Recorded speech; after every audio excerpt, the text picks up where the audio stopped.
सोचता हूँ अक्सर हम अपनों का हाथ आखिर क्यों छोड़ देते हैं, अपने मंजिल को पाकर अपना रास्ता यूं ही क्यों मोड़ लेते हैं, क्यों भूल जाते हैं उनको, उनके सारे वजूद, उनके बलिदानों को।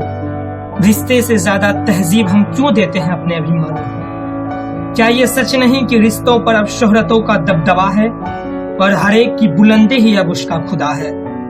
क्या ये सच नहीं कि अपने को बनाने की दौर में यहाँ अपनों के खातिर फुर्सत नहीं, रिश्ते बना तो लेते सभी यहाँ पर उसे निभाने की यहाँ शिद्दत नहीं। या फिर हमें अपनों की अब कोई जरूरत ही नहीं, अरे वो बुलंदी ही क्या जिसमें अपनों की मोहब्बत नहीं। साथियों, हम कुछ पाने की दौड़ में इतने खोते जा रहे हैं कि हमें ये एहसास ही नहीं कि अब हम क्या खोते जा रहे हैं। स्वागत है आप सबका द जिलियंस में, जहां आपको हर बार कुछ नया जानने को मिलता है। द जिलियंस आज एक ऐसा किस्सा लेकर आप लोग के बीच आया है जिससे हम समझेंगे कि कैसे लगातार हम अपनों से अब दूर होते जा रहे हैं। साथियों, कुछ इंसान जब वो अपने पैर पर खड़े हो जाते हैं तो वो अपने उस आधार को भूल जाते हैं जिस पर वो खड़े हैं, उस उंगली को भूल जाते हैं जिसे पकड़कर वो चले हैं, वो हाथ को भूल जाते हैं जिससे वो कभी खाना खाए थे, उस बाह को भूल जाते हैं जिसमें उन्हें कभी सोए थे, उस गोद को भूल जाते हैं जहां वो कभी खूब रोए थे, उस कांधे को भूल जाते हैं जिसे वो सारा जहां घूमे थे, उन्हीं कांधों पर बैठ के वो सारा आसमान चूमे थे। भूल जाता वो अपने वजूद, अपने घर परिवार को। उसे फुर्सत ही कहाँ होता कि वो यूं ही मिले अपने कभी यार को। हकीकत तो ये है कि वो अपना हकीकत ही भूल बैठते हैं। दौलत तो खूब कमा लेते पर अपने रिश्ते ही खो बैठते हैं। इन्हीं लोगों के खातिर द जिलियंस आज जो किस्सा लेकर हाजिर हुआ है उसका नाम है कि फुर्सत कहाँ। साथियों, इस किस्से से हम आज आपको आज की सच्चाई से रूबरू कराएंगे और मुमकिन थोड़ा ये भी है कि आपको खुद से भी मिलवाएंगे। तो आइए शुरू करते हैं द जिलियंस के इस नए किस्से को। एक बच्चा एक आम के पेड़ के किनारे हर रोज खेला करता था, जिससे वो बच्चा और वो आम का पेड़ दोनों काफी खुश था।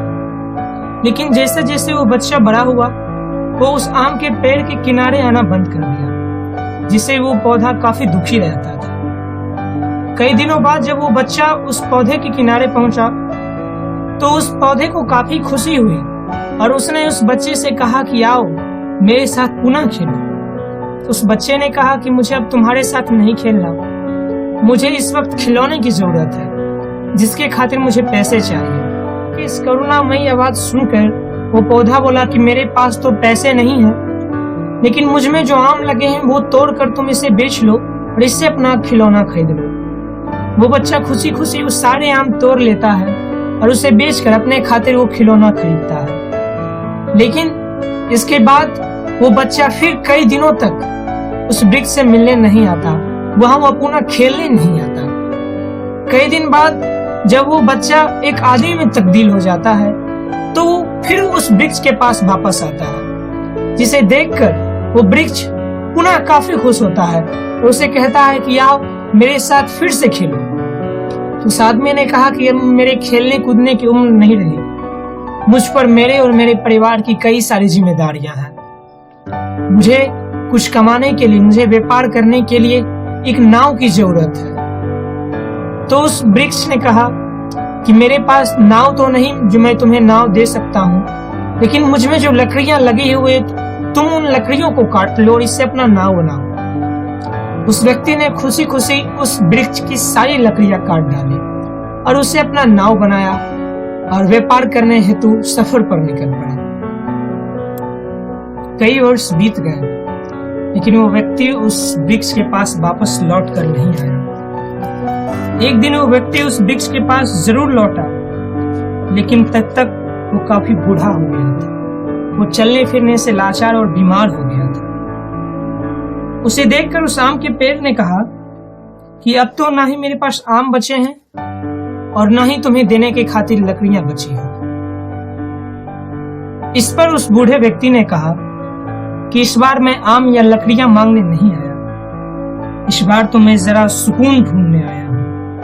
इस जिंदगी के सफर में काफी थक गया हूँ, मुझे तो बस अब आराम चाहिए, थोड़ा सा जमीन फैलाने को पाँव चाहिए और कब से हमारे सर पे गमों का धूप है, अब तो जरा छांव चाहिए। वृक्ष ने कहा आओ, वैसे भी एक बूढ़े पेड़ से ज्यादा कोई और छांव नहीं दे सकता। तो साथियों, कैसा लगा ये किस्सा आपको?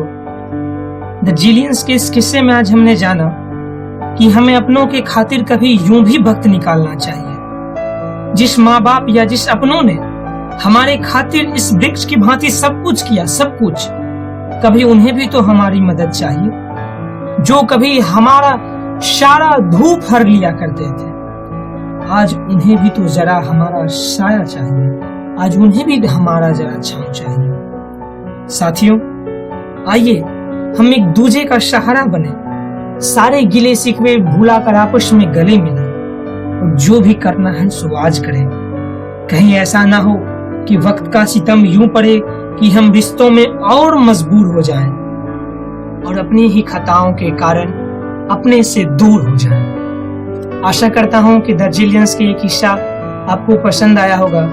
इस किस्से को जरूर से जरूर लाइक करें, इस चैनल को भी सब्सक्राइब करें, साथ ही साथ इस किस्से को औरों के साथ भी बांटें, इस किस्से को औरों के साथ भी शेयर करें। मिलते हैं अगली वीडियो में कुछ ऐसे ही किस्सों के साथ।